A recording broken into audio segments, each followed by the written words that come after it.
ਅਸੀਂ ਜੰਡਾ ਵਾਲੀ ਆਏ, ਮੈਂ ਤੇ ਮੇਰੇ ਮਾਮਾ ਬਲਕਰਨ ਸਿੰਘ ਜੀ ਤੇ ਮੇਰੀ ਮਾਮੀ ਤੇ ਘਰ ਵਾਲੀ ਮੇਰੇ ਨਾਲ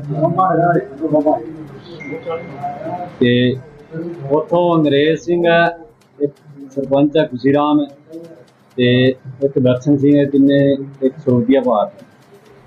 ਇਹਨਾਂ ਨੇ ਟੈਂਪੂ ਕਰਾ ਕੇ ਸਾਨੂੰ ਚੜਾਤਾ ਤੇ उस बाद कहते डायरेक्टर राम प्रताप की कोठी च छोटी भाड़ में कहते जलते हैं तू उत्थे आ जी। उस बाद 2 किले पिछे उतारता टेंपू से उधरों 4 जने आ गए, ऋषि नाल आ गया। एक उन्होंने ब्लेड दिते उन्हें अंग्रेज सिंह ने भी यह कन्न वड़ हरीश कौन है हरीश राम प्रताप उन्हें ब्लेड दिते भी यह कन्न वड्डो आप करके केस बनावे या पगामा करेंगे धमका करेंगे। उस बाद वो काम करके वकील दे योद्धा सिंह दे भेजता वकील ने सानू कहना भी सानू कोई डर नहीं जान दी नहीं। फिर असी हॉस्पिटल गए, हॉस्पिटल तो मान ले फिर बाहरले पासे लाता उन्होंने 3-4 जने वो भी मामे ने कहने भी इंसान पा के बंदा छाती हूँ भी इन्होंने तो सानू खतरा है।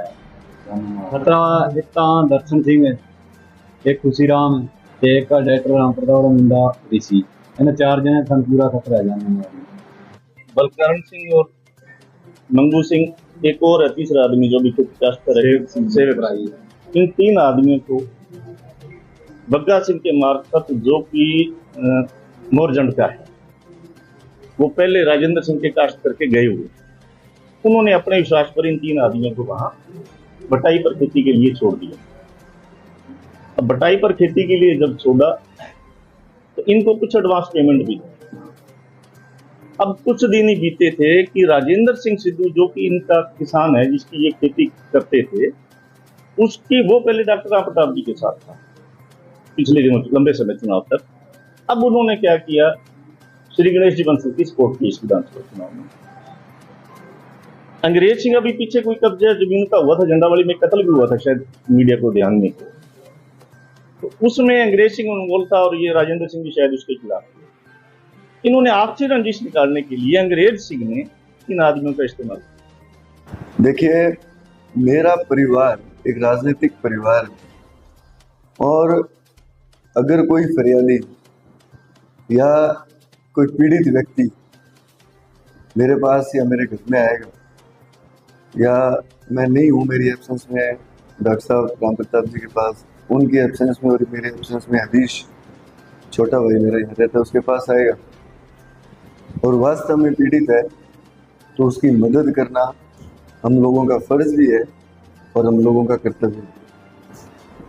और ये जो प्रकरण चल रहा है ये केवल मात्र राजनीति से प्रेरित है। झूठ के पाँव नहीं होते, सच सामने आएगा और शानदार तरीके से आएगा, इसमें कहीं दो राय नहीं। पूर्व में भी इन लोगों ने जो इस पर्दे के पीछे जो लोग हैं इस सारे घटनाक्रम में, उन लोगों ने अनेकों मुकदमे हम मेरे पूरे परिवार पे मेरे पे करवाए। और पूर्व में भी मैं हमेशा यही कहता था कि न्यायपालिका पे और पुलिस पे पूर्ण भरोसा है और आज भी कह रहा हूँ कि जिस तरह से उन मुकदमों में मेरा पूरा परिवार पहले भी साफ निकला है, इस जो ये झूठा मुकदमा बेबुनियाद मुकदमा है, इस मुकदमे से मेरा पूरा परिवार, मेरा भाई हरीश निश्चित तौर से निकलेगा, न्याय मिलेगा, इसमें कहीं दो राय नहीं।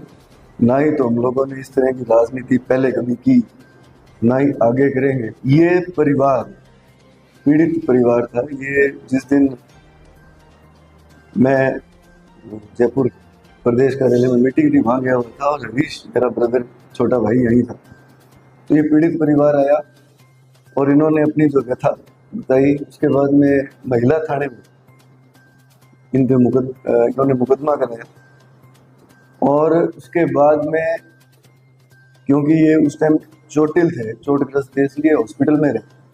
और जिस व्यक्ति ने मुकदमा कराया है अभी हरीश पे, वो 3 दिन तक हॉस्पिटल में इन्हीं के साथ था। मतलब किसी तरह से बंधक या बंदिश वाली बात होती तो उसी दिन अपने को कहीं ले जाते।